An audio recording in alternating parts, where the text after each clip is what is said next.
नमस्ते फ्रेंड्स, कैसे हैं आप सब। आई होप आप सब लोग अच्छे होंगे, अपना और अपना का ख्याल रख रहे होंगे। मैं हूं चित्रा झा और मेरे चैनल में आप लोगों का बहुत बहुत स्वागत है। तो फ्रेंड्स, अभी फ़िलहाल हम लोग मथुरा आए हुए हैं। मैंने शॉर्ट वीडियो में आप लोगों के साथ में शेयर किया था। तो श्री कृष्ण जन्मभूमि पे हम लोग दर्शन करने के लिए जा रहे हैं। अभी बिल्कुल सुबह सुबह का टाइम है और बहुत ज़्यादा सर्दी है। और होटल से हम लोग निकल रहे हैं। सुबह का 7:30 बजा हुआ है। हम सब रेडी हो गए थे, कल आ गए थे हम लोग, लेकिन बारिश भी हो गई थी और बहुत लेट भी हो गया था आते आते, इसलिए हम लोगों ने सोचा चलिए कल से ही स्टार्ट करेंगे। तो मैं आप लोगों से ये कहना चाह रही थी कि मैं आप लोगों के साथ में शेयर करने वाली हूँ मेरे पूरे जो यहाँ का टूर है, सब कुछ शेयर करूँगी। मेरा एक्सपीरियंस भी आप लोगों के साथ में शेयर करने वाली हूँ, मुझे यहाँ कैसा लगा। और आप लोग यदि आप आएँ तो यहाँ किन किन बातों का ध्यान आप लोगों को ज़रूर रखना चाहिए और कब आना चाहिए, कहाँ रुकना चाहिए, क्या खाना चाहिए, सारी चीज़ें आप लोगों को बताऊँगी। क्योंकि ये मेरा ब्लॉग जो है 5 दिन पुराना है, मैं घूम चुकी हूँ और अब फिर घर आने के बाद में आप लोगों के साथ में ये सारी चीज़ों को मैं ब्लॉग के थ्रू शेयर कर रही हूँ। तो चैनल को सब्सक्राइब कर लीजिएगा और वीडियो पसंद आए तो वीडियो को लाइक कीजिएगा, क्योंकि मैं ज़्यादातर मंदिरों के अंदर भी दर्शन आप लोगों को कराने वाली हूँ। जहाँ जहाँ मैं करवा पाऊँगी, कैमरा जहाँ जहाँ अलाउ है वो सब आपको घर बैठे ही मथुरा जी, मतलब जन्म श्री कृष्ण से लेकर जन्मभूमि में तो कैमरा अलाउ नहीं था यहाँ पर, लेकिन बाकी सब जगह पर जहाँ जहाँ मैंने कैप्चर कर पाई हूँ, राधा रानी से लेकर बरसाने और पूरा मथुरा वृंदावन सब जगह के अंदर का दर्शन आपको कराऊंगी। तो हम लोग जन्मभूमि पर पहुँच गए हैं। यहाँ पर हुआ था श्री कृष्ण जी का जन्म, जहाँ पर जेल है जिसे कारावास कहा जाता है। अंदर कैमरा अलाउ नहीं है, सभी लोग बस यहीं से ही कैमरा बंद हो जाता है। तो मैं आप लोगों को यहाँ की चीज़ें बता देती हूँ। यदि आप लोग यहाँ पर आएँ तो ध्यान रखें, सर्दी में बिल्कुल मत आइएगा। अक्टूबर, नवंबर और दिसंबर में लोग बोलते हैं, लेकिन मिड दिसंबर के बाद नहीं आना चाहिए, क्योंकि बहुत ज़्यादा सर्दी है। अगर बच्चे और बूढ़े अगर आपके साथ हैं तो बहुत दिक्कत होती है यहाँ पर। क्योंकि हम लोग यहाँ जिस दिन आए थे उस दिन तो बहुत अच्छा लग रहा था, लेकिन बाद में फिर बहुत ज़्यादा दिक्कत हुई, क्योंकि यहाँ पर ई रिक्शा के अलावा कोई और कन्वेंस मिलता नहीं है ज़्यादा घूमने के लिए। तो खैर, अभी हम बात करते हैं श्री कृष्ण जन्मभूमि की। तो यहाँ पर श्री कृष्ण जी का जन्म हुआ था, अंदर कारावास है और अंदर बहुत प्यारा लगता है। मंदिर में भंडारा वगैरह भी चलता रहता है और यहाँ पर महिलाओं के लिए अलग से सामान रखने के लिए जगह है, भीड़ भड़का ज़्यादा ना हो। इलेक्ट्रॉनिक्स आइटम रखने के अलग से जगह दी हुई है और लड़कों के लिए मतलब जो जेंट्स लोग हैं उन लोगों को सामान रखने के लिए जो बड़ा लगेज होता है उसके लिए अलग से जगह है। सुविधाएं बहुत अच्छी है यहाँ पर, एटलीस्ट यहाँ मुझे बहुत अच्छा लगा है यहाँ पर। तो आप होटल में भी रुक सकते हैं, आप चाहे तो धर्मशाला में भी रुक सकते हैं। हम लोग होटल बुक करके आए थे, क्योंकि हमें पता था कि हम न्यू ईयर के टाइम पे जा रहे हैं तो भीड़ बहुत ज़्यादा होने वाली है यहाँ पर, इसलिए सारी चीज़ें हम लोग प्लान करके आए थे बच्चों के साथ में। हालांकि देख लिया था कि ज़्यादा सर्दी ना हो, लेकिन फिर भी यहाँ पर आने के बाद सर्दी बहुत ज़्यादा थी। तो यहाँ तो स्टार्टिंग में बहुत अच्छा लगा। चलिए अब चलते हैं, क्योंकि यहाँ पर बहुत लंबा ब्लॉग हो जाएगा वरना।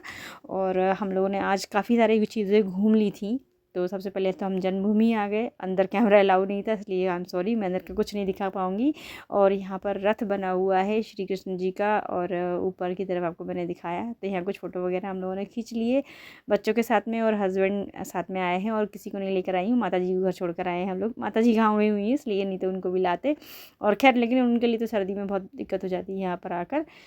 तो बहुत ही प्यारा लगता है यहाँ पर आने के बाद में। जन्मभूमि बहुत प्यारी, बहुत पवित्र जगह है। श्री कृष्ण जी का यहाँ पर जन्म हुआ और इतनी अच्छी वाली फीलिंग आती है, ऐसा लगता है श्री कृष्ण खुद ही मिल जाएंगे हमको। और बस चलिए अब आगे चलते हैं, क्योंकि मैंने बहुत सारी चीज़ें यहाँ पर देखी हैं। इसके बाद फिर हम लोगों ने दर्शन करने के बाद यहाँ पर द्वारकाधीश का मंदिर है, वो जो कि 11 बजे बंद होता है। यहाँ पर आने के बाद में इन चीज़ों का ध्यान आपको बहुत ज़्यादा रखना पड़ेगा, क्योंकि टाइमिंग अगर गड़बड़ हो जाती है तो फिर दर्शन नहीं कर पाएंगे आप। सब जगह अलग अलग टाइमिंग है बंद होने का मंदिर। यहाँ पर 1 बजे बंद होता है, और जहाँ हम लोग नेक्स्ट जगह गए वहाँ पर भी जल्दी बंद हो गया था। फिर हम लोगों ने क्या किया कि जो यमुना जी का घाट है हम वहाँ पहुँच गए। यहाँ पर हम लोगों ने दर्शन कर लिए। हालांकि सर्दी बहुत थी तो स्नान वगैरह का तो कोई बनता ही नहीं था। बस ऐसे ही दर्शन किए हम लोगों ने, और यहीं रास्ते में ही द्वारकाधीश जो मंदिर पड़ता है वहाँ हम दर्शन नहीं कर पाए थे, क्योंकि 11 बज चुका था। और हाँ, एक चीज़ और कहना चाहूँगी कि जब मथुरा जन्मभूमि आप दर्शन करने जाएँ तो वहाँ अंदर एक गुफा है, उसका टिकट अलग से परचेज़ करना पड़ता है।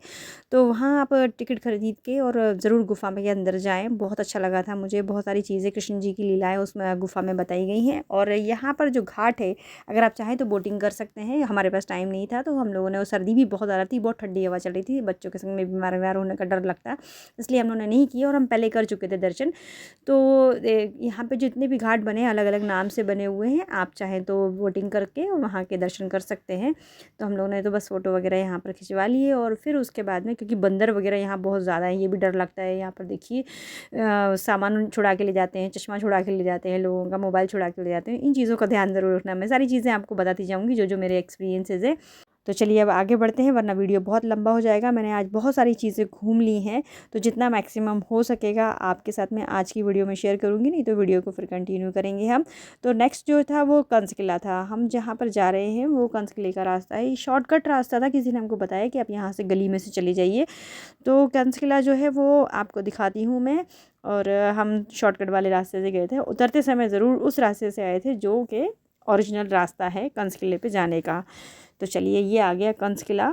आपको बता दूं कि भगवान श्री कृष्ण के जो मामा श्री थे उनका नाम है कंस, और ये उनका किला है। मतलब उनकी पूरी जो सेना थी ना वो यही रहा करती थी। लोगों ने हमें बताया यहाँ पर कि ये पूरा 3 किलोमीटर के एरिया में बना हुआ था, और जहाँ पर हम आए हैं ये कंस किले की छत है। अब आप सोचिए लोगों ने कितना कैप्चर कर दिया। आपको मैं दिखाऊँगी यहाँ का कि लोगों ने पूरा, मतलब हम छत पर आए हुए हैं, टॉप पर हैं, बस ये थोड़ा सा ही बचा हुआ है। बाकी आपको इसके बारे में बता दूँ कि जो कंस किला है वो 12 से 15 बार टूटा है और दोबारा फिर बना है। तो ये छोटी छोटी सी दीवारें जो आपको दिखाई दे रही हैं, ये सिर्फ दीवारें ओरिजिनल बची हुई हैं। बाकी सारी जो दीवारें हैं वो कई बार टूटने और फिर दोबारा बनने के चक्कर में बहुत सारा इधर पे लोगों ने बताया कि मतलब जो बिल्डिंग जो है वो ओरिजिनल नहीं बची हुई है।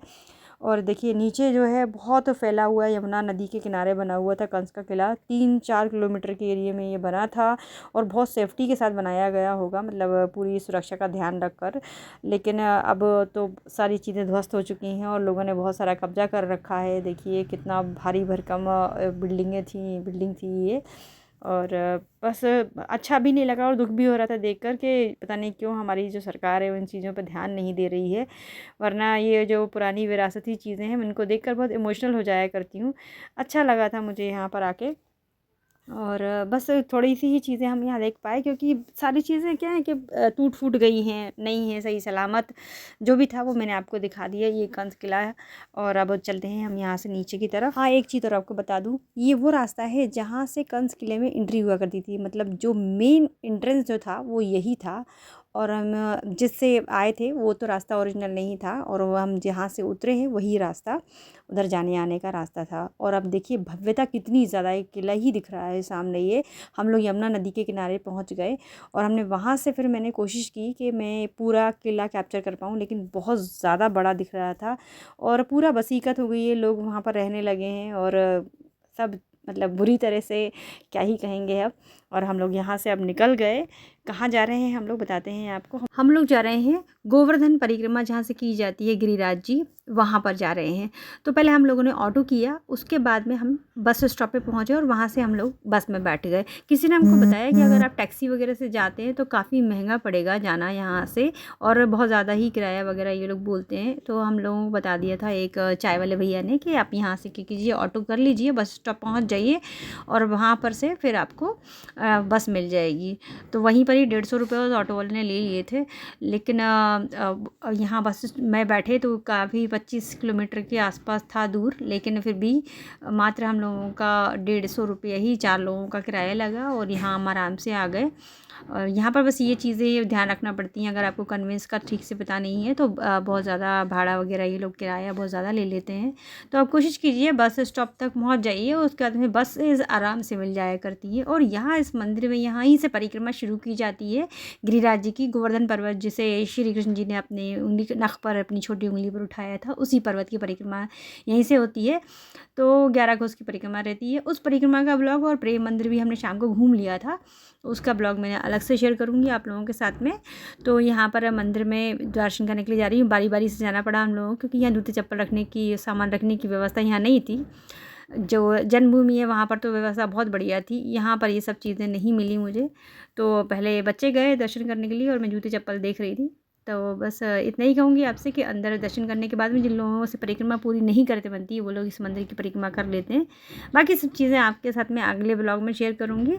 अंदर मंदिर है और गिरिराज जी की यहाँ पर एक शिला रखी हुई है, जिनसे परिक्रमा नहीं बनती वो लोग यहाँ परिक्रमा कर लेते हैं और परिक्रमा यहीं से शुरू की जाती है और समाप्ति भी यहीं की जाती है।